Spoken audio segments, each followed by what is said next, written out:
Look, we've touched upon this already, and now we're going to discuss it. This is about children in London, living in Greater London, up to 9 years of age, are going to be offered a polio vaccine.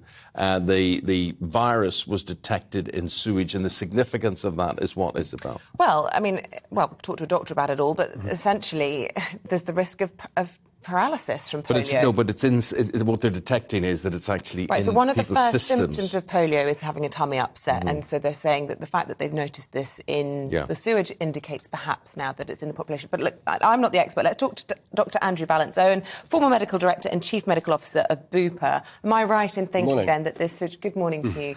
That the appearance of this in sewage water is an indicator that it's perhaps in the population now, and there's this urgent call now for youngsters to get vaccinated. Yeah. It looks like it's been brought in from overseas, actually, and what we've got in the sewage water is in the actual virus is out in the sewage water, which is fine normally because people have been vaccinated, but because there's been a drop-off in vaccination and we're now seeing it back in the country for the first time since 1984 was our last case, there's a real worry because the inactivated virus can actually change into the full virus, and that's what we're seeing with some of these samples. Most of it's just sort of the normal inactivated version, but now we're seeing some live samples, and therefore it's being taken really seriously. So serious now that the JCVI have got involved, the Joint Committee Vaccination Immunisation, and they're saying that even if you've got children under 9 who are fully vaccinated, they should get this booster. So you're saying, it's not a case of people not coming forward for the vaccine now. They might have done everything that they were supposed to do as responsible parents, and their children could still be at risk. They should still very much go and get that booster.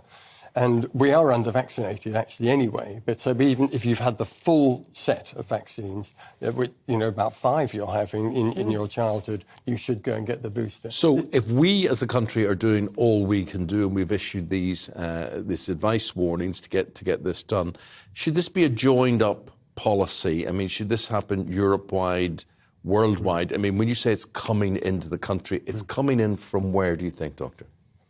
Well, the places where they are still using the live vaccine are basically Pakistan, Nigeria, Afghanistan.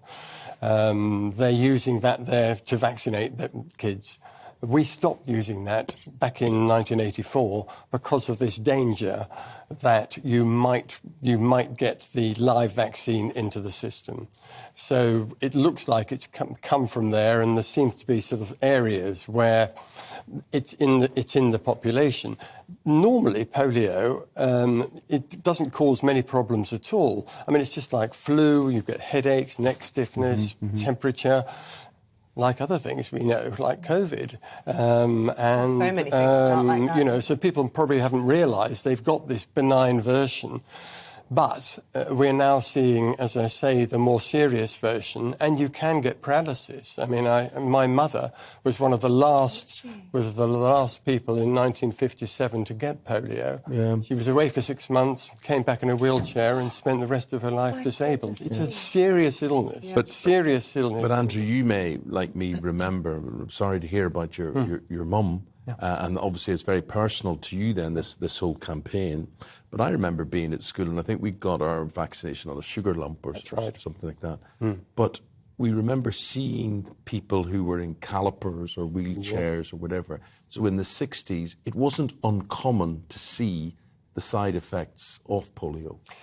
I gather there are still about 120,000 people in the country who still have the effects of polio.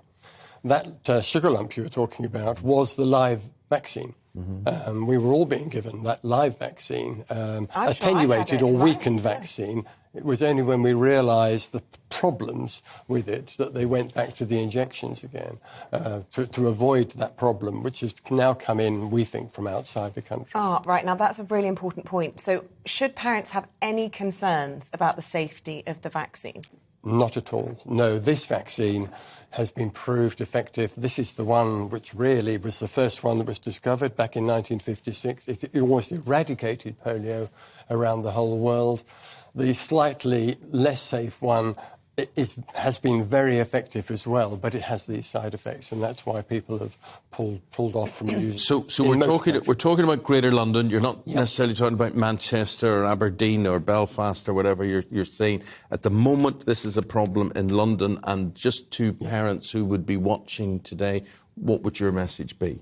My message would be, if you're in London, where we found this in the wastewater, you really should get your children 10 or under the age of 10 vaccinated with this booster, even if they've had, as Isabel said earlier on, the full weight of vaccinations. Get that booster, make sure you're absolutely safe. Yeah, and I suppose that protects them from paralysis and all the horrible consequences, but also has that benefit of increasing herd immunity, so it's a benefit for everyone. Absolutely. As well. We're below our levels for herd immunity. Thank you so much for that today. We will get that message out there. Thanks for your time. Dr. Andrew Vallance-Owen, he used to be the top man, the Chief Medical Officer at BUPA. Thank you very much. Thank you. Thank you. Thank you.